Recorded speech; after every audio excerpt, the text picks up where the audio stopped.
Selamat datang kembali teman-teman di Rona Asgar Channel. Pada kesempatan kali ini kita akan sama-sama menyaksikan beberapa berita yang khususnya berita ini berkaitan dengan Tarmul kawan-kawan, atau Ternak Mulyono, yang dimana Ternak Mulyono ini panggilan dari para pendukung Bapak Jokowi Gibran teman-teman. Mari kita saksikan bersama-sama beritanya. Di bawah dan tetapkan mereka semua sebagai tersangka. Tersangka. Ya. Kita adalah Tarmul Jokowi dong. Kita adalah Jokowi. Kita adalah Tarmul. Di bawah. Iya, di sini teman-teman, berita pertamanya itu beberapa Tarmul ini teriak, ada salah satu teriaknya kita adalah teman-teman. Kemudian yang ada yang lain yang jawab itu Tarmul teman-teman. Ternyata mereka bahkan mengakui sendiri bahwa mereka itu ternak teman-teman, Ternak Mulyono. Silakan teman-teman komentar di kolom komentar teman-teman seperti apa berita yang pertama ini. Kita akan lanjut ke berita kedua teman-teman. Abdul Muti Tarmul nggak? Termul.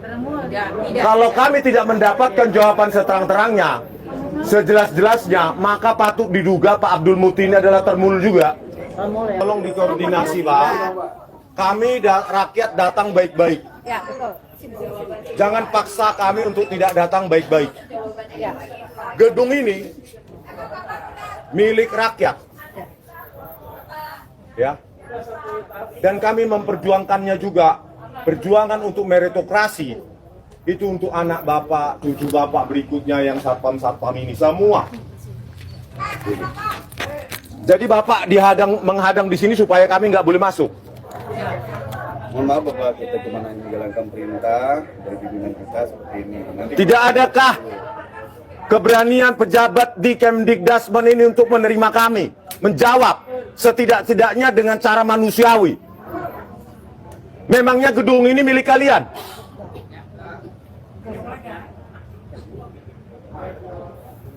Halo pejabat-pejabat yang ada di dalam ini, jangan harapkan kami diam hari ini terus kami pulang. Besok kami datang lagi, minggu depan kami datang lagi, dan kami akan datangi DPR, Sekretaris Negara, dan semuanya. Pak Abdul Muti mana ini Pak? Jawabannya sudah 2 minggu. Mana jawabannya Pak Abdul Muti? Jangan bilang kami menyesatkan, jangan bilang kami penyesatan. Bapak Tarmul atau enggak sih? Pak Abdul Muti Tarmul enggak? Termul.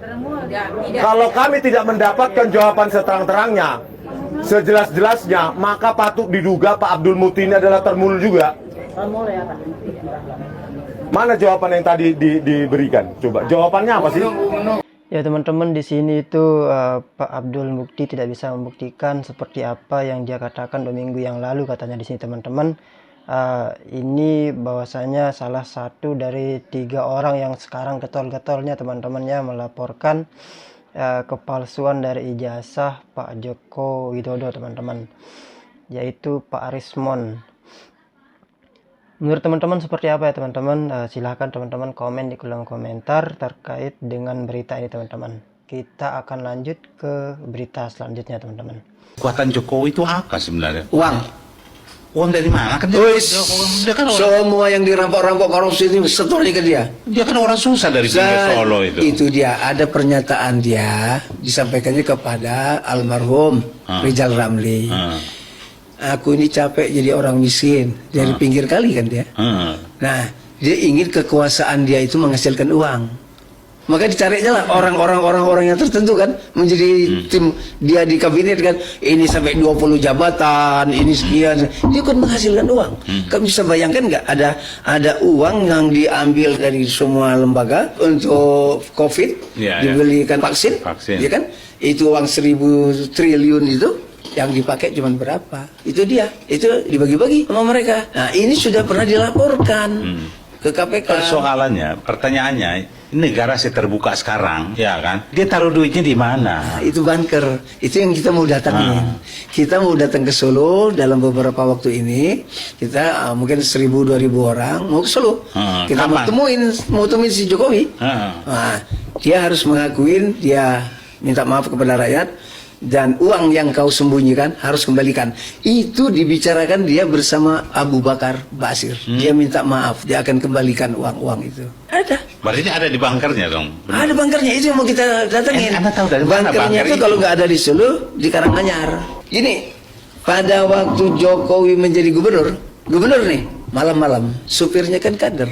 Malam-malam mobil Ivansa itu bergerak di kapal Brimob. Di dalamnya uang, pakai kardus, pakai apa segala macam. Itu dari mana? Pada waktu itu baru dapat dari reklamasi. Kan Jokowi kebagian. Gubernur. Bawa ke Solo. 10 tahun presiden. Si Anu ngomong, setor ke dia kan. Yang ini nyetor sampai besar loh yang ini. Yang si Nadiem itu. Ada yang bilang 11.000 triliun. Ngeri sekali. Ya teman-teman, saya tidak tahu ya teman-teman siapa pastinya orang yang berbicara ini, tapi yang jelas dia berkata bahwasanya sampai ribuan triliun yang dikorupsi ya teman-teman oleh Mulyono itu teman-teman. Sampai dia bilang akan digeruduk oleh orang, dari ribuan orang akan ke Solo untuk menanyakan tentang uang itu, bahwasanya dicurigai ada bunkernya teman-teman. Silakan teman-teman komen di kolom komentar seperti apa terkait berita ini teman-teman. Kita akan lanjutkan ke berita selanjutnya teman-teman. Video ini bisa saja saya tujukan untuk polisi yang dalam tanda petik juga ternak ya, kan ada polisi baik, ada polisi ternak Mulyono gitu ya, atau mungkin dalam tanda petik bapak-bapak tentara yang ternak juga, atau pengacara yang ternak juga, atau barangkali rakyat yang ikut ternak juga, rakyat yang jadi ternak juga, yang ikut nangis-nangis ikut drama Korea gitu, yang seneng setengah mati kalau dikasih beras, kasih kaos, relawan-relawan yang sering tampil di TV yang berantem-berantem yang ternak juga. Jadi gini teman-teman, saya ingin mengajak Anda flashback kembali ke belakang ya. Bagaimana jahat dan kejamnya dan curang dan pendustanya rezim laknatullah 10 tahun yang lalu. Ya kan? Contoh ini, buyback Indosat, kita akan beli lagi Indosat, ternyata bohong. 10 juta lapangan pekerjaan, ternyata bohong. Ekonomi meroket 7%, Juni, nanti Juli, ternyata bohong. Tidak naik listrik, ternyata bohong. Tidak naik sembako, ternyata bohong. Tidak naik BBM, ternyata naik 12 kali tengah malam. Tidak import gula, tidak import beras, tidak import macam-macam ya, swasembada pangan, ternyata bohong. Semuanya import. Mobil SMK sudah ada yang inden 6.000 unit, ternyata bohong. Persulit investasi asing, ternyata bohong. Kabinet ramping, tidak boleh rangkap jabatan, ternyata bohong. IKN tidak pakai uang APBN, ternyata bohong. Sudah ada 100 lebih investor dari Arab, dari Korea, dari Jepang, wah dari mana-mana itu bohong. Bahkan disinyalir ada uang dana haji di situ. Bohong. Nanti bulan ini semua sebagian ASN pindah ke sana, sudah mulai ngantor di sana. Ternyata bohong. Berapa bandara yang dibangun mangkrak, berapa pelabuhan yang dibangun mangkrak, berapa jembatan yang dibangun mangkrak, itu uang rakyat semua yang dipakai. 11.000 di kantongan saya, bohong. Ijazah sampai detik ini masih dipertanyakan keabsahannya. Tapi kalau saya berani mengatakan bohong ya, karena berdasarkan pengalaman batin dan berdasarkan fakta hukum, fakta persidangan. Kalau saya di penjara 4 tahun hanya berdasarkan fotokopi fakta persidangan. Oke ya, anak saya tidak ikut politik, biarlah anak saya jualan martabak saja.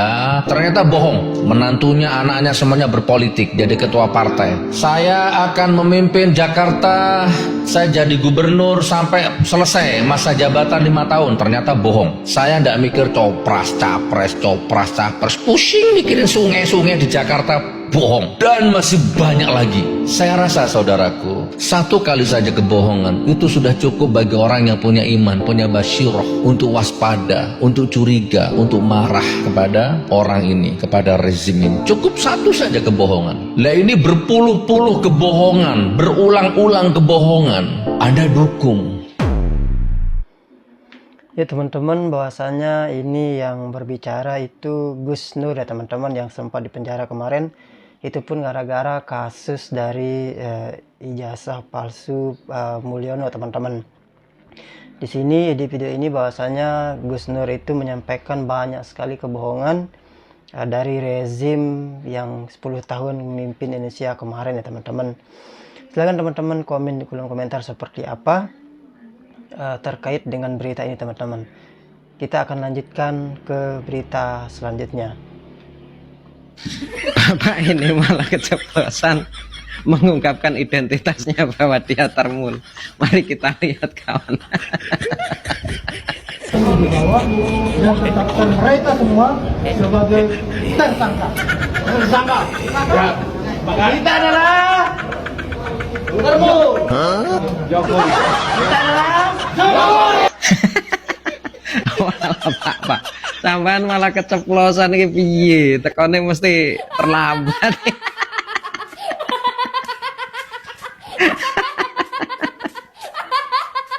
Aduh. Ya di sini teman-teman sama seperti berita yang pertama bahwasanya Termul itu mengakui diri sendiri bahwa mereka itu juga beneran Termul teman-teman. Silahkan teman-teman komen di kolom komentar teman-teman. Kita akan lanjutkan ke berita yang selanjutnya.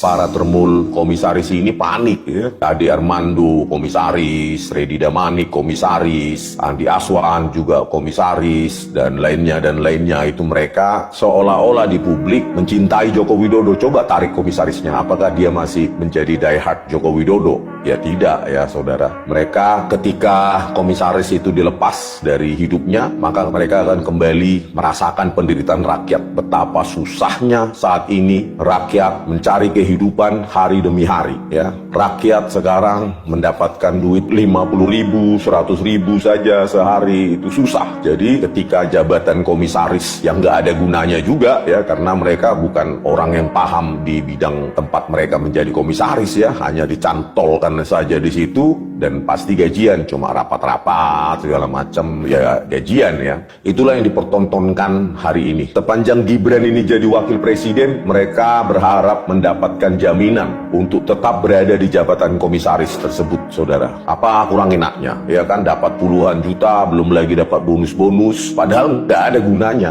Makanya kenapa Pak Prabowo Subianto ini nggak membubarkan saja, meniadakan itu komisaris-komisaris tersebut ya? Apa sih dampaknya terhadap BUMN di tempat mereka menjadi komisaris? Apa kontribusi mereka? Jadi ini seperti semacam pos-pos jabatan. Mereka-mereka ini menempati komisaris itu tidak ada fit and proper testnya ya, uji merit sistemnya, kelayakan, pengetahuan dia tentang BUMN yang menjadi tempat dia menjadi komisaris nggak ada. Jadi nggak ada, itu semacam hadiah bagi mereka yang berkontribusi, bisa menjadi benteng penjilat dan lainnya. Ya di sini teman-teman bahwasanya di beritanya itu Pak Rismon itu mengatakan bahwasanya beberapa orang yang diantaranya ada 3 teman-teman, Ade Armando, Andi Azwan dan Freddy teman-teman, yang barusan Pak Rismon itu mengatakan mereka itu sebagai komisaris yang tidak ada gunanya di BUMN ya teman-teman. Silahkan teman-teman komen di kolom komentar seperti apa menurut teman-teman terkait berita ini. Kita akan lanjutkan ke berita selanjutnya ya teman-teman. Para Termul itu, aku jujur ya, modalnya para Termul itu satu ngotot, kemudian omong besar. Kalau sudah kehilangan argumentasi akademik dan argumentasi hukum, mereka sukanya motong pembicaraan dan nyerang.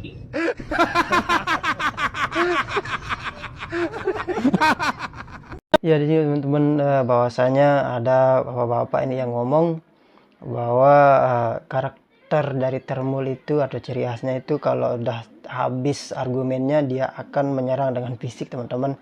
Silakan teman-teman komen di kolom komentar seperti apa menurut teman-teman dari potongan video ini teman-teman. Kita akan lanjutkan ke video selanjutnya. Anaknya ini ada Gerwan Mul, gerakan wanita Termul. Itu mulut bisa ditutup nggak itu? Kalau nggak bisa tuh menjadi karena yang namanya kong kali kong, kong kali kong, kong kali kong, kong kali kong adalah ada seperti ini. Sorry bukan kelasnya.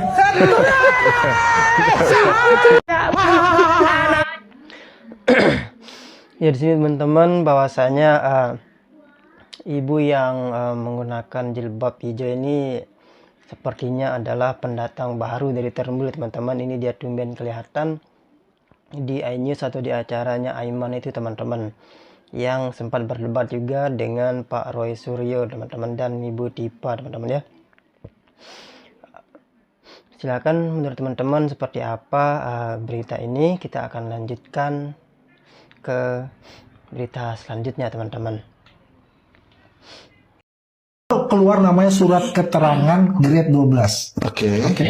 Buat Gibran tuh nggak perlu karena belum sampai S1 ini Pak, masih yang SMA ini, insya Allah. Enggak, gue mau disclaimer dulu yang lo katakan tadi, yang bilang bahwa itu. Enggak, disclaimer yang mana, kan gue cuma ngitung-ngitung dari cerita-cerita lo aja. Lu dengerin gue dulu, makanya gue nggak jelasinnya lu. Jadi dia itu kuliahnya itu ada di Singapura. Di Singapura. Di MDIS. Tapi universitasnya di Inggris.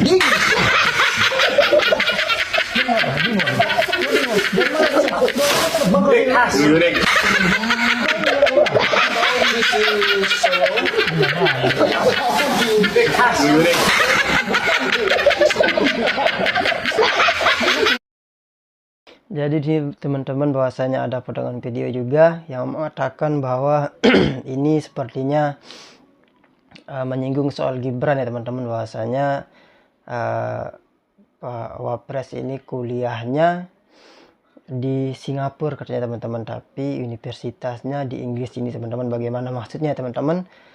Silahkan teman-teman komen di kolom komentar. Kita akan lanjut ke video selanjutnya, teman-teman. Yang ikut gengnya Pak Jokowi hanya segelintir aja. Yang lainnya orang Solo semua mendukung Pak Prabowo Subianto menegakkan untuk bangkit Indonesia bangkit gitu ya. Jadi kalau dibilang geng Solo boleh tersinggung itu. Orang Solo nggak dukung Pak Jokowi kok.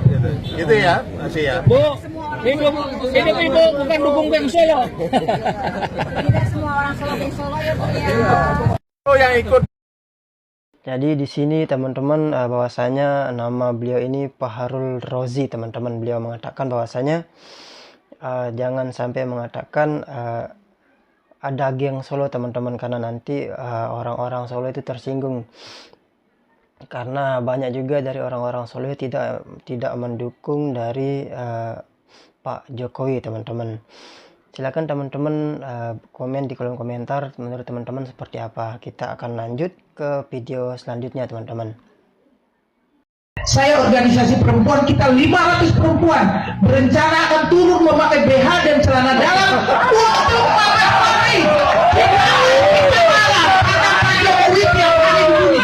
Saya sudah merencanakan itu hari ini. Kita ingin apabila sampai acara ini tidak selesai, maka kami turun dengan BH dan celana dalam kepada kami. Terima kasih.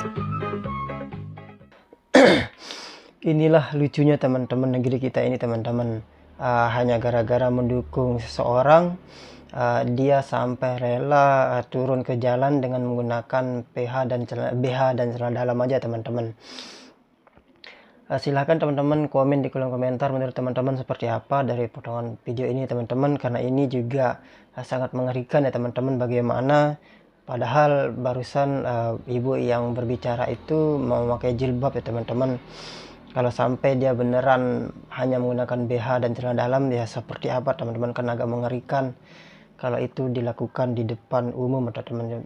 Silakan teman-teman komen di kolom komentar seperti apa menurut teman-teman. Kita akan lanjutkan ke video selanjutnya, teman-teman. Ya, nah sekarang saya lihat ya banyak wanita yang ada di ruangan ini. Begitu juga dengan Ibu Diana, ya. Kita tidak usah harus merendahkan kemuliaan kita sebagai wanita. Kita lahir ya sebagai ibu bangsa. Ya, dari rahim seorang wanita muncul penguasa, muncul presiden, muncul menteri. Kita dimuliakan oleh Allah Subhanahu wa taala sebagai makhluk yang mulia, sebagai makhluk yang perkasa, sebagai makhluk yang ditinggikan harkat dan martabatnya. Ya, oleh agama, oleh akidah, oleh keimanan semuanya, kita diberikan perlindungan atas aurat kita. Sebaiknya kita menggunakan baju yang bagus. Tetapi Tapi kenapa ada seseorang perempuan yang merendahkan dirinya serendah-rendahnya sehingga dia mengajak demo dengan mempertontonkan bra dan celana dalamnya? Ini saya sangat sedih ya. Jadi atas dua hal, atas dua topik ya, atas dua hal, atas dua topik yang saat ini diangkat oleh Mas Aiman di Rakyat Bersuara ini, saya sudah lama menunggu kesempatan ini untuk bicara sebagai seorang perempuan, sebagai seorang wanita yang mulia, yang harus menjaga kemuliaannya, dimulai dari bagaimana dia bisa melindungi dirinya dengan baju yang baik, bukannya kemudian mempertontonkan bra dan celana dalam. Jangan-jangan pakai peniti pula. Mengerikan sekali itu, ya. Oke. Nah, jadi saya mohon sekali lagi kepada seluruh wanita Indonesia, kepada seluruh ibu bangsa, jangan pernah sekali-sekali Anda merendahkan diri Anda merendahkan harkat Anda sebagai kemuliaan Anda sebagai wanita dengan melakukan, bahkan berniat untuk melakukan hal tersebut. Kita wanita mulia, sekali lagi kita dilindungi sebagai seorang perempuan yang diciptakan Allah Subhanahu wa taala untuk mampu melindungi dirinya sendiri secara hukum pun ya. Kalau seorang perempuan mau mempertontonkan auratnya, mau mempertontonkan bra dan CD-nya, itu melanggar undang-undang pornografi, melanggar undang-undang porno aksi. Demikian. Terima kasih Mas Aiman. Ya teman-teman, seperti yang kita singgung sebelumnya tadi, bahwasanya ternyata nama ibu ini yaitu Ibu Diana ya teman-teman, dimana ibu ini ingin membuka baju teman-teman, atau hanya menggunakan BH dan celana dalam ya teman-teman. Ya seperti yang dikatakan Ibu Tipa ini, itu agak mengerikan ya teman-teman. Kalau itu seandainya dipertontonkan di depan umum, apalagi ditonton tidak hanya oleh orang Indonesia teman-teman yang jumlahnya sampai ratusan juta jiwa ini teman-teman, tapi ditonton oleh seluruh orang di dunia teman-teman, dengan agak mengerikan ya teman-teman. Silahkan teman-teman komen di kolom komentar seperti apa menurut teman-teman. Kita akan lanjutkan ke video selanjutnya teman-teman. Minta kepada Bapak Presiden yang kemarin saya berjuang memilih Bapak Presiden untuk harus memberi amnesti kepada Bapak Silveter. Kenapa Bapak Silveter tidak pernah ya menggadu domba antara anak bangsa? Minta kepada Bapak. Ya teman-teman, ini lagi teman-teman ya potongan dari videonya Ibu Diana, bahwa dia mengatakan bahwasanya meminta amnesti atau pengampunan untuk Pak Silvester ya teman-teman kepada Pak Prabowo.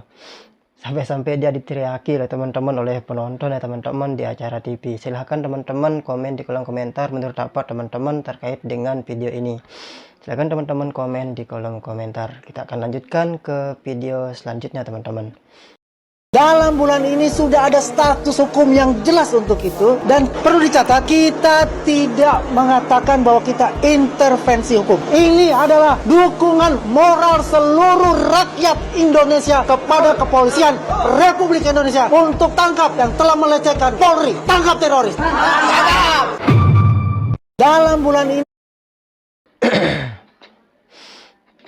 Baik teman-teman, mungkin hanya itu videonya untuk saat ini. Silahkan teman-teman like, subscribe, dan share video ini teman-teman. Dan silahkan juga teman-teman komen di kolom komentar terkait dengan dari tadi potongan videonya seperti apa. Kita akan jumpa lagi di konten selanjutnya teman-teman. Wassalamualaikum warahmatullahi wabarakatuh.